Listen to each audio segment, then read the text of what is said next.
Hello everyone, April 1, 2025 నుండి April 13, 2025 వరకు జరగనున్న శ్రీ పద్మావతి అలమేల్మంగ సమేత శ్రీ వెంకటేశ్వర స్వామి ప్రాణ ప్రతిష్టాపన మహోత్సవం 108 కుండ అష్టాక్షరి మహాక్రతువు అనంత విశ్వకళ్యాణ మహాయజ్ఞం మన బెంగళూరులోని నక్కుంది దొమ్మసంద్రాలో జరగబోతుంది.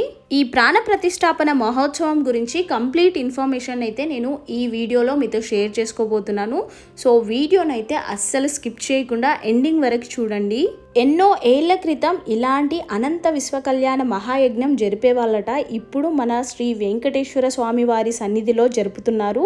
సో వీడియో చూస్తున్న ప్రతి ఒక్కరూ దయచేసి ఈ మహోత్సవంలో పాల్గొని ఆ దేవుడి బ్లెస్సింగ్స్ మీరందరూ పొందుతారని నేనైతే మనస్ఫూర్తిగా కోరుకుంటున్నాను. నమస్తే టు ఆల్ బెంగళూరియన్స్. సర్వే జనో సుఖినో భవంతు. As we already know that from April 1st to 13th, for 13 days, there is going to be Ananta Vishwa Kalyana Mahayajna here near Nikundi Dhammasandra. I request all Bangaloreans to come to this Mahayajna and participate in large numbers.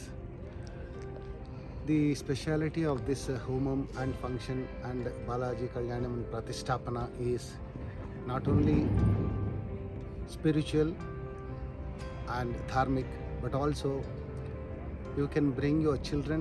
There are a lot of cultural programs being organized both in the morning as well as in the evening. The devotees can come and take the blessings of Lord Venkateshwara, also sit and chant Sahasranamas. They can participate in the Mahayajna. The children can learn how to do the Mahayajna, and they can various kind of cultural programs are being organized by Vivekananda Kendra, Kalbalu School, and Ramakrishna Paramahamsa Math Halsuru, and various bhajan mandals and Bharatanatyam mandals from Aparna Didi. She is organizing lot of dance, Bharatanatyam classical dances for this function. Devotees will have a pleasant time, not only taking the blessing of the Lord Venkateshwara and Alvelmangamma, but also they can sit and listen to the devotional music and cultural programs. I and Mrs. Aparna are organizing the cultural events for all the days of the Mahayajna, especially because of our chief Prathana Archakaru, Srinath Swamiji. He is not only a temple priest, but also one of the special characters of this priest is he develops small, young, poor children. He takes them from the villages, he gives them food and accommodation and brings them up along with his kids, and he teaches Ved Pathshala. He gives this course for at least around 8 years, and by 12 years the small children will be developed into a full priesthood, and then he names them into different temples and gives them the responsibility. This is one of the best responsibility of this priest because he is saving the dharma. During the summer, this yajna is being performed. See, devotees may feel that it is very hot to come inside the Mahayajna kundas. But the beauty of this structure and the tent is so cool that even in the mid-hot summer, if you just enter the Homakunda areas built by the tents, it is very cool and pleasant. You will not feel that it is summer at all. I kindly request everybody to come and participate in this Mahayajna. And these two are my friends, Mr. Vasu, and he is Mr. Ravindra, retired DYSP. They all have helped me in meeting lot of people in Vartur and various bhajan mandals and yoga centers. All of them, they have given personal invitation, and all of them will be coming in large numbers. These two people have helped me in taking to various villages near Vartur and get in touch with important people. I hope this function will be very good with large number of devotees coming for this blessings. ఓం శ్రీయకాంతాయ కళ్యాణ నిధయేర్థినాం श्रीवेङ्कटनिवासाय श्रीनिवासाय मङ्गलम्। ఓం శ్రీ వెంకటేశాయ నమః. శ్రీమతే రామానుజాయ నమః. మనం ఈ యొక్క అష్టాక్షరి మహాయజ్ఞం చేయబోతున్న కార్యక్రమం ఈ యొక్క యాగశాలలో సుమారుగా మనకి 16 యాగశాలలు ఉంటాయి. ఆ యాగశాలలో ఎక్కడెక్కడ ఏ పూజలు ఏ విధంగా జరుగుతున్నాయి అనేది మీకు వివరిస్తున్నానండి. మనకి ప్రధానంగా స్వామివారి యొక్క ఇక్కడ వెంకటేశ్వర స్వామి విగ్రహం ఇక్కడ వస్తుంది. అలాగే అటు సైడు అమ్మవారు పద్మావతి అమ్మవారి విగ్రహం అటు సైడు, ఇటు సైడ్ వచ్చి మనకి శ్రీ ఆంజనేయ స్వామి వారి విగ్రహం ఇటు సైడు, ఇలాగా విగ్రహ అలంకరణ ఇవన్నీ ఇక్కడ ఉంటాయన్నమాట. అలాగే ఈ యొక్క యాగశాలలో ఇక్కడ వచ్చేసి ఆ యొక్క మహావిష్ణు యొక్క చిత్రపటాన్ని వేయిస్తున్నాము. అలాగే ఇక్కడ మహాలక్ష్మి అమ్మవారి యొక్క చిత్రపటాన్ని వేయిస్తున్నాం మనం. అదేవిధంగా స్వామివారికి ప్రధానమైనటువంటి ఆ యొక్క కలశ బింబాలు ఇటు సైడ్ వేదిక మీద అలంకరిస్తున్నాం. ఆ యొక్క వేదికలో ఆ స్వామివారి సంపూర్ణమైనటువంటి ఈ యొక్క 13 రోజుల యొక్క ఆ యొక్క మహాయజ్ఞ ఆ యొక్క ప్రాణ ప్రతిష్టాపనకు సంబంధించిన కలశాలన్నీ కూడా ఇక్కడ వస్తాయన్నమాట. ఇదే విధంగా మనకి ఈ యొక్క బ్రాహ్మణ శ్రీ వైష్ణవ సాంప్రదాయంతో పాంచరాత్రాగం విధానాలతో ఇక్కడ చేస్తున్న పంచకుండాత్మక ప్రధాన యజ్ఞశాలగా దీన్ని నియమించబడి ఉన్నది. ఈ యొక్క యజ్ఞశాలలో ఆ యొక్క వేద పండితుల యొక్క వేద మంత్రాలతో ఈ యొక్క యజ్ఞాన్ని జరిపిస్తున్నాం. అదేవిధంగా మనకి చుట్టూ కూడా 3 ప్రాకారాలాగా చేశాం. ఒక ప్రాకారంలో పంచకుండాత్మక అనే విధంగా చేశాం. ప్రధాన యాగశాలలో 5 హోమగుండాలు వస్తాయన్నమాట. 5 హోమగుండం అంటే ఒకటి ఆగ్నేయ భాగనందు ఒక హోమగుండం, అలాగే నైరుతి భాగనందు ఒక హోమగుండం, అలాగే వాయువ్య భాగంలో ఒక హోమగుండం, అదేవిధంగా మనకి ఈశాన్య భాగంలో ఒక హోమగుండం, అలాగే స్వామివారి ముందు మధ్యస్థానంలో ప్రధాన యజ్ఞగుండం. ఈ విధంగా దీన్ని తీర్చిదిద్దడం జరిగింది. ఈ యొక్క యజ్ఞశాలలో ప్రధాన అర్చకులు ఈ యజ్ఞాన్ని నిర్వర్తిస్తుంటారండి. ఇది వచ్చి మనకి 2వ ప్రాకారం అండి. మనకి ఈ యజ్ఞశాల నందు పంచకుండాత్మక యజ్ఞశాల అండి. ఇందులో బ్రహ్మస్థానం వచ్చేసి మనకి ఇక్కడ ఒక అగ్నిగుండం వస్తుందన్నమాట. ఇందులో హోమం నిర్వర్తిస్తుంటాము. అలాగే మనకి ఈ యొక్క యజ్ఞశాలలో ఆగ్నేయ భాగం నందు ఒక హోమగుండం అండి. ఇక్కడ మనం హోమం నిర్వర్తిస్తాం. అదేవిధంగా ఇటు సైడ్ ఆగ్నేయ భాగంలో ఆ యొక్క దీప ప్రజ్వాలన అది ఉంటుందన్నమాట. ఇటు సైడ్ వచ్చేసి నైరుతి భాగంలో ఒక యజ్ఞశాల ఉంటుంది.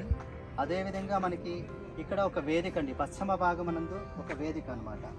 ఈ వేదిక నందు ఏంటంటే ఇక్కడ మనం చేసే హోమాల యొక్క ఆ యొక్క కలశాలన్నీ కూడా ఇక్కడ మనం పెట్టుకుంటూ ఉంటాయి. ఇక్కడ ఏంటంటే మనకి 9 కలశాలు వస్తాయి.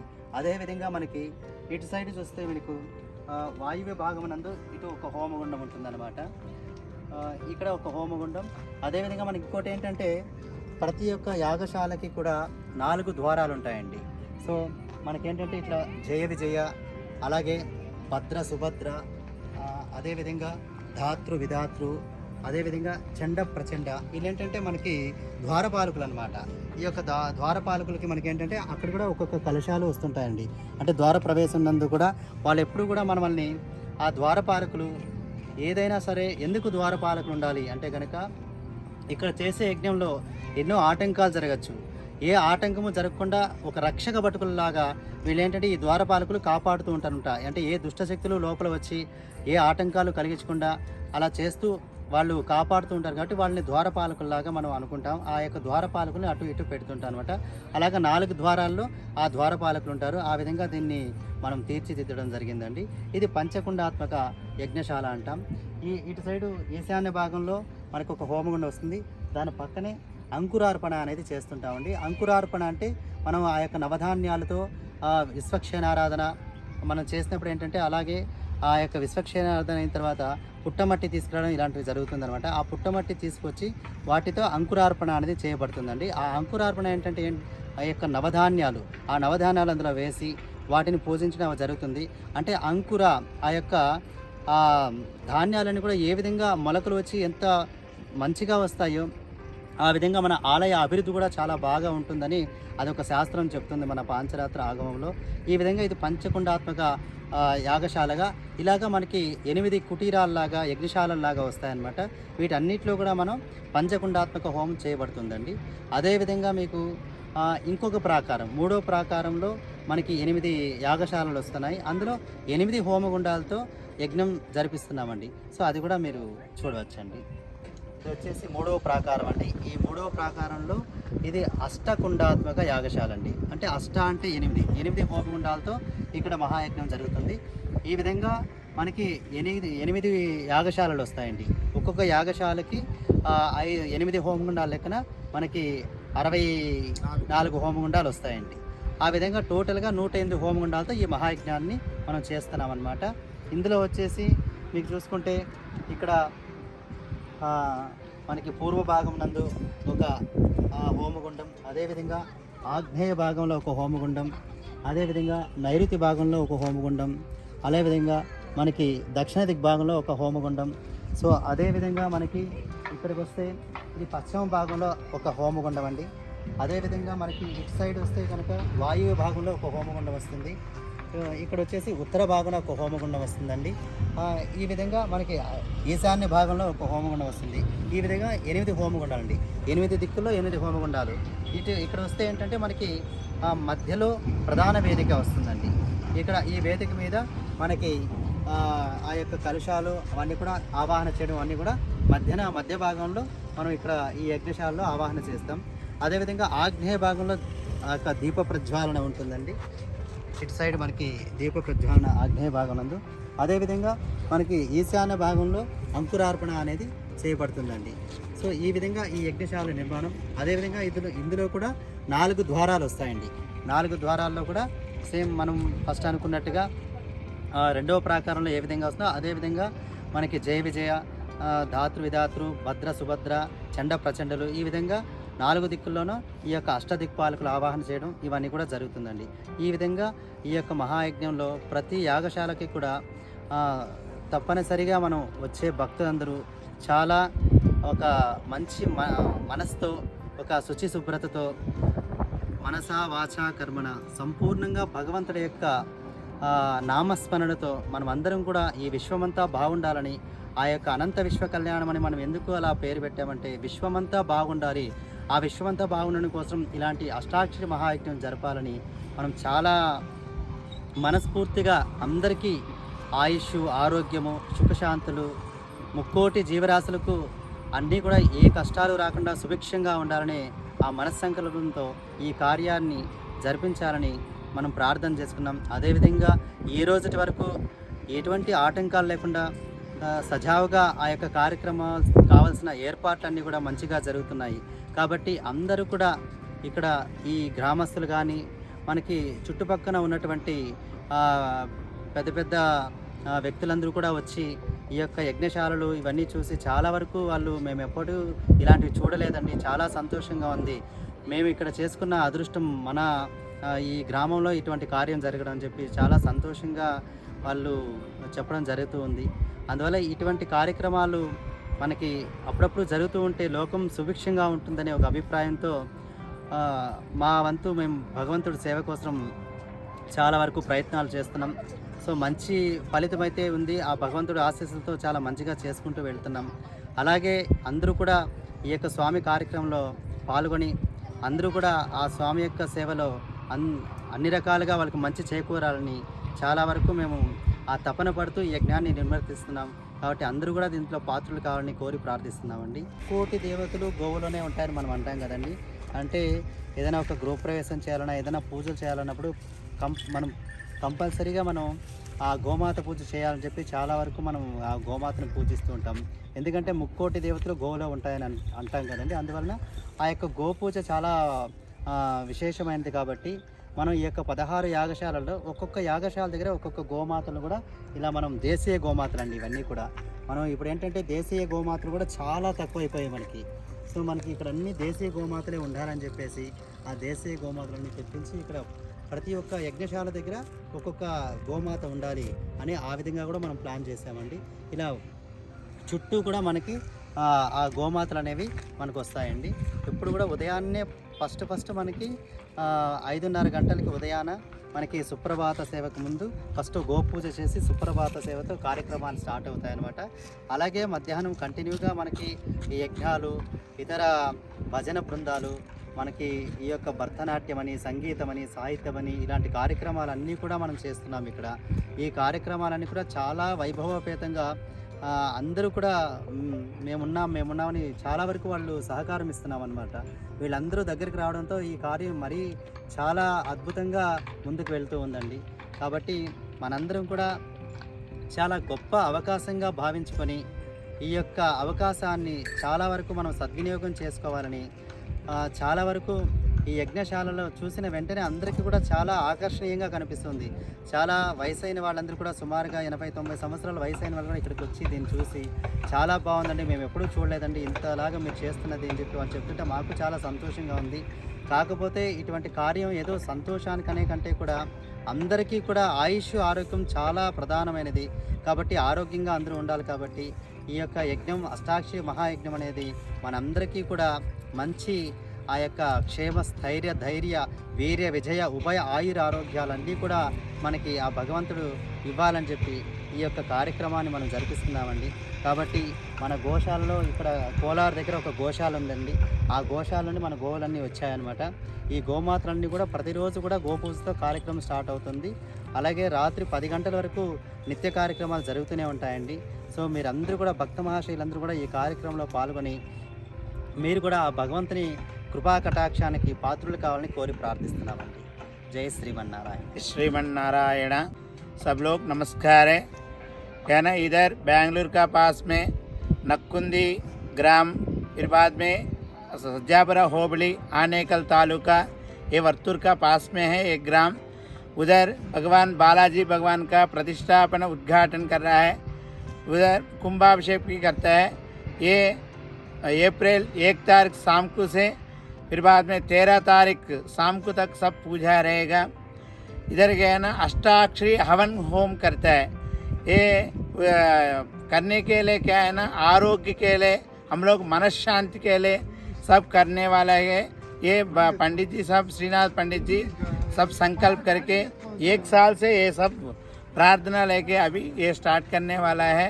अभी आप लोग सब लोग 1 तारीख शाम को से 13 तारीख तक सब पूजा, सुबह सुप्रभात गो पूजा, फिर बाद में कलशाराधन, हवन सब रहेगा। बीच में 6 तारीख 10:30 बजे ऐसा राम का कल्याण हो जाएगा, शादी करेगा। फिर बाद में 10 तारीख हम लोग इधर गोदा रंगनाथ कल्याण, वो भी शादी है भगवान का। वो दिन क्या है ना, जन लोग सामूहिक शादी भी करता है इधर वो यागशाल में। फिर बाद में 12 तारीख सुबह 10:30 बजे 12 बजे तक भगवान का अभिषेक, फिर बाद में विमान गो पर अभिषेक भी करेगा। वो सब जल प्रोक्षण करेगा। वो पाप निवृत्ति हो के मोक्ष करने के लिए वो जल सब हम लोग किधर किधर तीर्थ लाए, वो कुंभ में भगवान की पूजा करके सब सिरस ऊपर हम लोग डालेगा वो मेन। फिर बाद में वो दिन शाम को 12 तारीख शाम को 4:30 बजे से स्टार्ट हो जाएगा श्रीनिवास कल्याण, वो भी शादी है भगवान का। फिर बाद में 13 तारीख शांति के लिए भगवान को पुष्प सब समर्पण करेगा। सब लोग आके भगवान दर्शन करके जाने के विनंती है। नमस्कार। जय श्रीमन्नारायण। ಎಲ್ಲರಿಗೂ ನಮಸ್ಕಾರ. ಜೈ ಶ್ರೀಮನ್ನಾರಾಯಣ. ಶ್ರೀಮತಿ ರಾಮಾನುಜಾಯ ನಮಃ. ನರಗಿ ಗ್ರಾಮ ಪಂಚಾಯಿತಿ, ನಕ್ಕುಂದಿ ದೊಮ್ಮಸಂದ್ರಂ, ಸಜ್ಜಾಪುರ ಹೋಬಳಿ, ಆನೇಕಲ್ ತಾಲೂಕು. ನಕ್ಕುಂದಿಯಲ್ಲಿ ಶ್ರೀ ಪದ್ಮಾವತಿ ಅಲವೇಲ್ಮಂಗ ಸಮೇತ ಶ್ರೀ ಪ್ರಸನ್ನ ವೆಂಕಟರಮಣ ಸ್ವಾಮಿ ಆಲಯ ನಿರ್ಮಾಣವಾಗಿದೆ. ಅಲ್ಲಿ ಅಷ್ಟಾಕ್ಷರ ಮಂತ್ರದಿಂದ ದೇವತಾ ಪ್ರತಿಷ್ಠಾ ಕಾರ್ಯಕ್ರಮವನ್ನು ಹಮ್ಮಿಕೊಳ್ಳಲಾಗಿದೆ. ಎಲ್ಲ ಭಕ್ತಾದಿಗಳು ನೆಕ್ಕುಂದಿ ದೊಮ್ಮಸಂದ್ರದಲ್ಲಿರುವಂತಹ ಪದ್ಮಾವತಿ ಅಲವೇಲ್ಮಂಗ ಸಮೇತ ಪ್ರಸನ್ನ ವೆಂಕಟರಮಣ ಸ್ವಾಮಿ ಆಲಯಕ್ಕೆ ಬಂದು ಅಲ್ಲಿ ನಡೆಯುವಂತಹ 13 ದಿವಸದ ಕಾಲ ಅಂದರೆ 1/4/2025ರಿಂದ 13/4/2025ವರೆಗೆ ಜರುಗುವ ಅಷ್ಟಾಕ್ಷರಿ ಮಂತ್ರದಿಂದ ಈ ಒಂದು ಯಜ್ಞ ಯಾಗಾದಿಗಳನ್ನು ಮಾಡಲಾಗುತ್ತಿದೆ.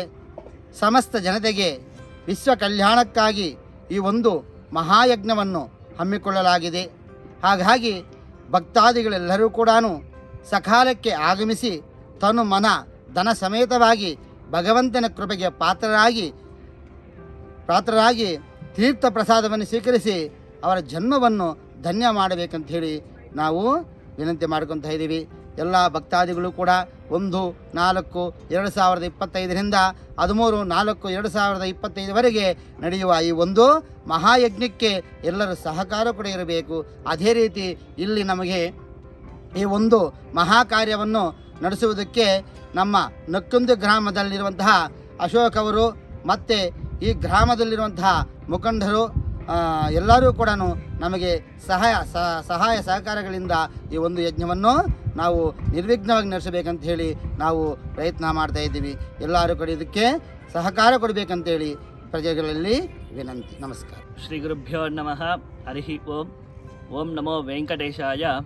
యొక్క నక్కుంది దమసంద్ర గ్రామంలో నెలకొన్నటువంటి శ్రీ లక్ష్మీ వెంకటేశ్వర స్వామి ఆలయము నూతనంగా నిర్మించడం జరుగుతుంది. ఆలయంలో స్వామివారు 13 అడుగుల విగ్రహాన్ని మనం స్థాపన చేయడం జరుగుతుంది. ఆ యొక్క స్థాపన కోసం మనం 13 రోజులు ఈ యొక్క స్థాపన చేయాలని చెప్పి సంకల్పం చేసుకున్నాము. అలాగే యొక్క 13 రోజులు ఈ యొక్క నిత్య హోమం చేయాలనుకున్నాము. ఒక ప్రధాన యాగశాల నుంచి 16 యాగశాలలతో 108 యొక్క హోమ కుండాలతో ఈ యొక్క స్థాపన చేయాలనుకుంటున్నాము. ఆ స్థాపనకి అందరూ కూడా వచ్చి భక్తులందరి చేత కూడా ఆ హోమాల్లో కూర్చోబెట్టి హోమం చేయిస్తారు. ఈ యొక్క అష్టాక్షరి మంత్ర జపం చేసి అందరికీ కూడా ఈ యొక్క లోకంలో సమస్త జనులందరికీ శుభం కలగాలని చెప్పి ఈ యొక్క అనంత విశ్వ కళ్యాణ యాగాన్ని మనం అందరం కూడా చేసుకుంటున్నాము. ఆ యొక్క సనాతన ధర్మంలో చెప్పినటువంటి పూర్వకాలంని అనుసరిస్తూ ఈ యొక్క యాగశాల నిర్మాణం కానీ హోమకుండాల నిర్మాణం కానీ ఆ యొక్క యజ్ఞ విధులన్నీ కూడా మనము చేసుకుంటున్నాం. కాబట్టి అందరూ కూడా వచ్చి ఈ యొక్క యజ్ఞాన్ని దిగ్విజయంగా జరిగించాలని చెప్పి అందరూ కూడా కోరి ప్రార్థన చేస్తున్నాను. లోకా సమస్త సుఖినో భవంతు. ಎಲ್ರಿಗೂ ನಮಸ್ಕಾರ. ಇಲ್ಲಿ ವಿಶ್ವ ಕಲ್ಯಾಣ ಅನಂತ ಯಜ್ಞ ನಡೀತಾ ಇದೆ. ಎಲ್ಲ ಸುತ್ತಮುತ್ತಲಿನ ಹಳ್ಳಿ ಜನ, ಇದು ಬೆಂಗಳೂರಿಗೆ ಹತ್ತಿರದ ಸ್ಥಳ ನಕ್ಕುಂದಿ ಧ್ವಂಸನದಲ್ಲಿ, ನಕ್ಕುಂದಿಯಲ್ಲಿರುವಂಥ ಬಾಲಾಜಿ ದೇವಸ್ಥಾನದ ಪಕ್ಕದಲ್ಲಿ 8 ಎಕರೆ ಜಾಗದಲ್ಲಿ ವಿಶಾಲವಾದ ಸ್ಥಳದಲ್ಲಿ 108 ಹೋಮಕುಂಡಗಳನ್ನು ಸ್ಥಾಪಿಸಲಾಗಿದೆ. ಏಪ್ರಿಲ್ 1ರಿಂದ 13ರವರೆಗೆ ನಿರಂತರವಾಗಿ ಯಜ್ಞ ಯಾಗಾದಿಗಳು ನಡೀತಾ ಇರುತ್ತೆ. ಬೆಳಗ್ಗೆ ಮತ್ತು ಸಂಜೆ ಸಾಂಸ್ಕೃತಿಕ ಕಾರ್ಯಕ್ರಮ ಇರುತ್ತೆ. ನಿಮ್ಮ ಕುಟುಂಬ ಮತ್ತು ಮಕ್ಕಳೊಂದಿಗೆ ತಪ್ಪದೇ ಭಾಗವಹಿಸಿ ಭಗವಂತನ ಕೃಪೆಗೆ ಪಾತ್ರರಾಗಬೇಕೆಂದು ಪ್ರಾರ್ಥನೆ. ಈ ಬಿರು ಬೇಸಿಗೆಯಲ್ಲಿ ಎಲ್ಲ ಭಕ್ತಾದಿಗಳಿಗೂ ಒಂದು ವಿನಂತಿ ಏನೆಂದರೆ, ಈ ಯಜ್ಞಕುಂಡದಲ್ಲಿ ಹೋಮಕುಂಡದಲ್ಲಿ ಬೇಸಿಗೆಯಲ್ಲಿ ಹೇಗೆ ಭಾಗವಹಿಸುವುದು ಎಂದು ಭಯಪಡದಿರಿ. ಇಲ್ಲಿರುವ ಕುಟೀರಗಳಲ್ಲಿ ವಿಶೇಷತೆ ಏನು ಅಂದರೆ, ಹೊರಗಿರುವ ಬಿಸಿಯ ತಾಪ ಸ್ವಲ್ಪವೂ ಒಳಗಡೆ ಕಾಣುವುದಿಲ್ಲ. ನಮಗೆ ನಮ್ಮ ಸ್ವಾನುಭವದಿಂದ ಇದನ್ನು ಹೇಳುತ್ತಿದ್ದೇವೆ. ಯಾಕೆಂದರೆ ಈ ಕುಟೀರಗಳು ಹೇಗೆ ನಿರ್ಮಾಣ ಆಗಿದೆ ಅಂದರೆ, ಪ್ರಾಕೃತಿಕವಾದ AC ಇದು. ಆ ಥರ ತಂಪಾಗಿರುತ್ತೆ ಒಳಗಡೆ ವಾತಾವರಣ. ಹೊರಗಡೆಯ ಬಿಸಿ ತಾಪ ಯಾವುದೂ ಇಲ್ಲಿ ಜನತೆಗೆ ತಟ್ಟೋದಿಲ್ಲ. ಒಳಗಡೆ ಇರೋರಿಗೆ ದಯವಿಟ್ಟು ನೀವು ಬಂದು ಧೈರ್ಯವಾಗಿ ನಿಮ್ಮ ಮಕ್ಕಳನ್ನು, ಕುಟುಂಬದವ್ರನ್ನ ಕರ್ಕೊಂಡು ಬಂದು ಯಜ್ಞದಲ್ಲಿ ಭಾಗವಹಿಸಬಹುದು. ಒಳ್ಳೆಯ ಆಹ್ಲಾದಕರವಾದ ವಾತಾವರಣದಲ್ಲಿ ಎಲ್ಲ ಕಾರ್ಯಕ್ರಮಗಳು ನಡೆಯುತ್ತೆ ಎಂದು ಈ ಮೂಲಕ ಭರವಸೆ ಕೊಡ್ತಾ ಇದೆ. ఓం నమో వెంకటేశాయ. నక్కుంది గ్రామం యందు స్వామివారి యొక్క పద్మావతి అల్లర్మేల్ మంగ సమేత ప్రసన్న వెంకటేశ్వర స్వామివారి యొక్క అష్టాదశ కుండాత్మక యాగం జరుగుతున్నది. అందరూ కూడా విచ్చేసి ప్రతినిత్యము స్వామివారికి 1వ తేదీ నుంచి 1వ తేదీ సాయంకాలం నుంచి విశ్వక్సేనారాధనతో మొదలు స్వామివారికి కార్యక్రమాలు ప్రారంభమవుతాయి. అలాగే స్వామివారికి ప్రతినిత్యము గోపూజ, సుప్రభాత సేవ, అలాగే స్వామివారికి యాగశాలలో భారద్వార ధ్వజకుంభారాధన, అలాగే యజ్ఞయాగాదులు అందరూ కూడా జరుగుతూ ఉంటాయి. ప్రతినిత్యము ఒక్కొక్క రోజు ఒక్కొక్క విశిష్టత ఉంటుంది. ఇక్కడ ఉన్నటువంటి 16 యాగశాలలో కేశవాది దామోదరాంతం ఒక్కొక్క యాగశాలగా మేము స్వామివారి యొక్క నామాలతో ఈ యొక్క యాగశాల నిర్మాణం చేశాము. ప్రతినిత్యము స్వామివారికి ఈ యొక్క అగ్ని ప్రతిష్ట, అలాగే స్వామివారికి స్నపనాదులు, అలాగే కుంకుమార్చనలు కూడా ఈ విధంగా ఒక్కొక్క రోజులో ఒక్కొక్క స్వామివారికి ఆరాధన అనేది జరగబడుతుంది. కావున భక్తులందరూ కూడా విచ్చేసి స్వామివారి యొక్క కార్యక్రమంలో పాల్గొని స్వామివారి యొక్క కృపకు పాత్రలు కావాల్సిందిగా కోరి ప్రార్థిస్తుంటాము. అలాగే ఈ యొక్క 13వ రోజు సాయంకాలం వరకు శ్రీ పుష్పయాగంతో స్వామివారి యొక్క కార్యక్రమం ముగిస్తుంది. కావున ప్రతినిత్యం అందరూ కూడా భక్త మహాశులందరూ కూడా విచ్చేసి మధ్యలో కూడా కళ్యాణ కార్యక్రమాలు, సామూహిక వివాహాలు కూడా జరుగుతున్నాయి.